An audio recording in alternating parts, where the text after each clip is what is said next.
I'm Michael Diamond. This is Muscle Central. If you like this video, give it a thumbs up, share, subscribe, turn on your notifications.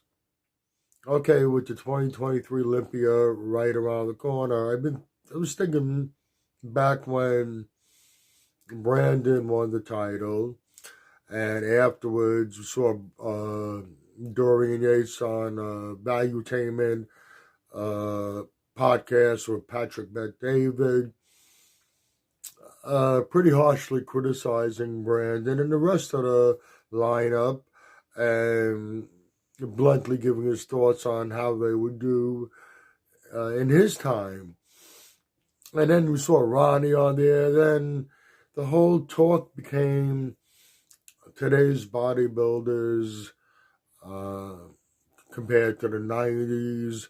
And the guys today don't work out as hard. They don't suffer like they did back then. I think these guys put a lot of training in. They work hard. They suffer. Physiques change. The bodybuilding changes. The look changes. It's happened through the years. It's not fair to criticize today's bodybuilders and put them down compared to the 90s. But I'll tell you this much. This year's lineup, last year's was pretty damn good. This year's lineup, it could be the most competitive lineup that we've seen in the Olympia. You can compare the physiques of today to back then all you want. I'm talking about sheer competitiveness. The last time I could remember an outcome being so questionable was in 1998 when the title was vacant after Dorian Yates retired, going into that Olympia. Nobody saw Ronnie coming.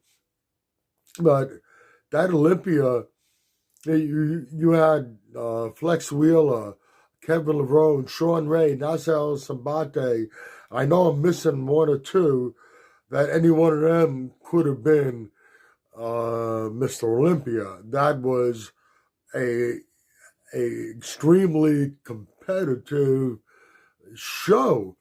There were so many possibilities for a winner there. Yes, we got a standing champion, and yes, our standing champion has a really good chance of retaining the title of Mr. Olympia. But we still have a number of guys that can step in there and unseat him. Derek Lunsford, Nick Walker, Samson Dowder, Andrew Jack. I don't think this could be his year, but if he makes those improvements that I think that he needs to make, since the Arnold, who knows? Hunter Labrada, there was a lot of talk about him a couple of years ago. Then he dropped off last year. Things didn't go all so well for him. It looks like there's a big turnaround. You can even throw him in the mix. Whether you think today's bodybuilders are not as good as the 90s bodybuilders, competitive-wise, this could be, like I said, the most competitive Olympia that we've had. And another thing, having Hadi Choopan as a champ, excuse me, having Hadi Choopan as a champion is a real good thing, because the champion sets the standard. Hottie is known for that conditioning, that razor sharp, hard as stone. It looks like he's chiseled out of stone conditioning. That's going to make the rest of the lineup chase that conditioning. Nick Walker always brings in really good conditioning. I guarantee you he's going to try to step it up one or two notches. The rest of the lineup, if they want to, I don't care what you bring to the show. Excuse me.